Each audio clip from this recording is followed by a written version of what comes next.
Howdy ho guys, Mark Apson here, and what are we going to be talking about in this tips and tricks? We're going to be talking about miniature set design. It works really well with your Chromakey background. It's affordable and cheap and pretty easy to do.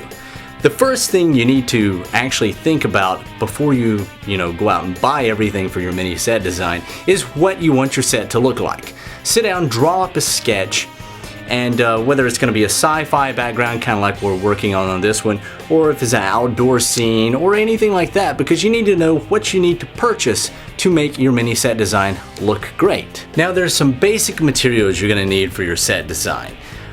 Once you've actually kind of created it, I mean, just anything that you create, you're going to need these materials. The first thing is cardboard. Not just the really thin multicolored cardboard that you can buy at Wally World or places like that. You're going to need some of the pretty thick stuff, and you'll find that at art supply stores. Another thing you're going to need too is an X-Acto knife or a box cutter, because you're probably going to want to cut some windows or cut off some edges or whatnot, and you'll need that to make precision cuts. Other things that are useful too: tape for setting up. That's a pretty useful item. A stapler is nice. A Sharpie, pens, pencils, a ruler, or any type of straight edge so you can make those nice cuts in your set. Another thing that is going to be essential to this is you need a camera, whether it's a video camera or a photography camera. I recommend a photography camera, and I'll talk a little bit more about that here in a second as to why I would use a photography camera just to get stills from your image. Now let's talk about putting your mini set together. Now the primary element you need to remember here is it doesn't matter what it looks like from a different angle, as long as what you're shooting is what you want your viewer to see. As you can see on this one, I'm putting together a sci-fi type set for a new series I'm developing. And from a distance it looks pretty bad, but from where I'm actually shooting, I'm only showing the elements that I want my audience to see.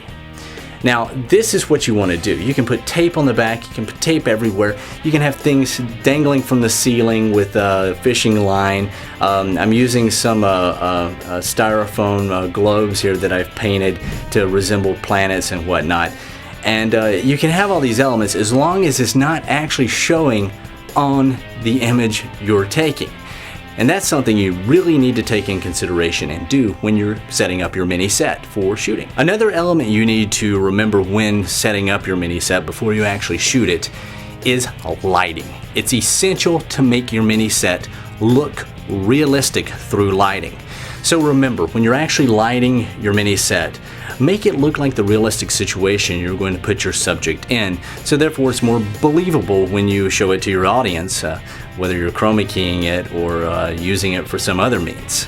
Now, something that you need to remember before you shoot this is what type of format to use, whether it should be a still camera or a video camera. Well, still cameras have a lot of advantages, and I would prefer that over a video image. And the reason why is because a video image, even if you're shooting in high def, you can only have it 1280 by 720 or 1920 by 1080, so you can't really move around in it that much. But if you're using a still camera, and it's a high-res still camera, you can take this into Photoshop and do all kinds of amazing things with it and not lose that resolution like you would with the video camera.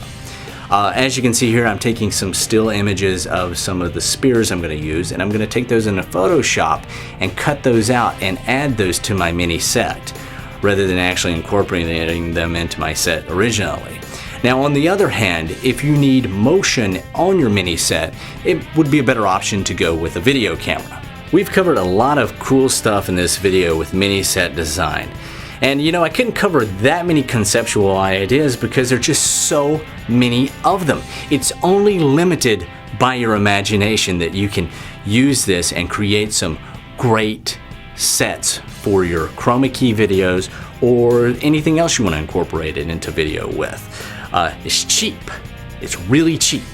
So if you guys actually do some videos using this for your basis, put it as a response video to this so I can take a look at it, because share your knowledge with everyone as to what you've done, because I want to see it.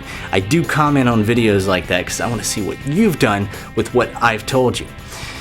Well guys, go over to markabsalon.com right here. Check out my training DVDs to learn more about video that I don't talk about here on the online videos.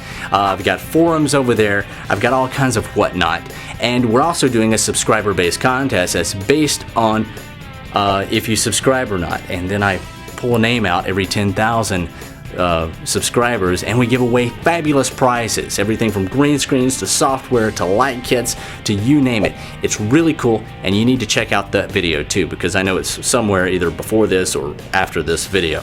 But guys, hope you've enjoyed this. I'm Mark Absalon, and keep an eye out for another tips and tricks. I'm out of here because I've got some more set design to do myself.